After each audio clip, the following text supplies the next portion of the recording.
talk about some of the alarming trends we're observing regarding the impact of COVID-19 on communities of color. And you've heard the stats in New York City. Hispanics represent the majority of deaths. In Milwaukee County, blacks are 25% of the population, but almost 50% of the cases and 75% of the deaths. So what's going on? Well, it's alarming, but it's not surprising that people of color have a greater burden of chronic health conditions. African Americans and Native Americans develop high blood pressure at much younger ages. It's less likely to be under control and does greater harm to their organs. Puerto Ricans have higher rates of asthma, and black boys are 3 times as likely to die of asthma as their white counterparts.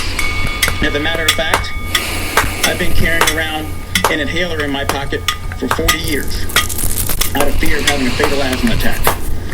And I hope that showing you this inhaler shows little kids with asthma all across the country that they can grow up to be Surgeon General one day.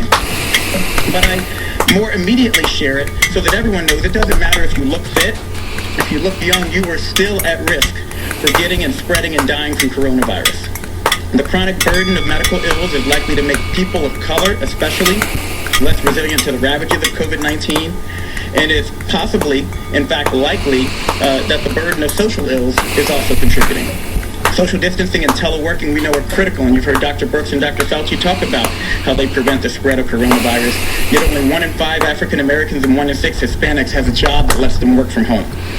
People of color are more likely to live in densely packed areas and in multi-generational housing situations, which create higher risk for spread of a highly contagious disease like COVID-19. We tell people to wash their hands, but a study showed 30% of the homes on Navajo Nation don't have running water. So how are they going to do that? In summary, people of color experience both more likely exposure to COVID-19 and increased complications from it. But let me be crystal clear. We do not think people of color are biologically or genetically predisposed to get COVID-19. There is nothing inherently wrong with you. But they are socially predisposed to coronavirus exposure and have a higher incidence of the very diseases that put you at risk for severe complications of coronavirus. But as the Vice President shared on the call this morning, this history, and I want you to hear me say this, it does not have to be our nation's future.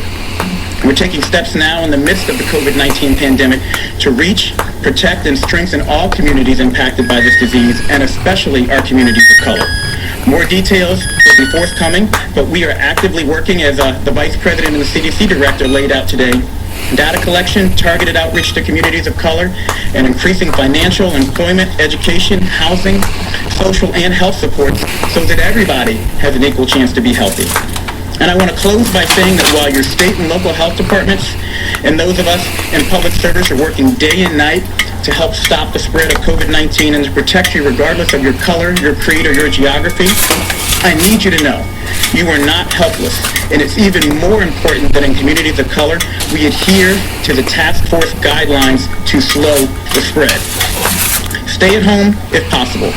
If you must go out, maintain 6 feet of distance between you and everyone else, and wear a mask if you're going to be within 6 feet of others. Wash your hands more often than you ever dreamed possible.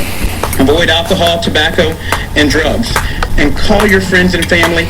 Check in on your mother. She wants to hear from you right now. And speaking of mothers, we need you to do this, if not for yourself, then for your abuela. Do it for your granddaddy. Do it for your big mama. Do it for your pop-pop. We need you to understand, especially in communities of color, we need you to step up and help stop the spread so that we can protect those who are most vulnerable. This epidemic is a tragedy, but it will be all the more tragic if we fail to recognize and address the disproportionate impact of COVID-19 and an array of other diseases and risk factors on communities of color. The task force and this administration are determined not to let that happen. The President, the Vice President, has said we will not let that happen.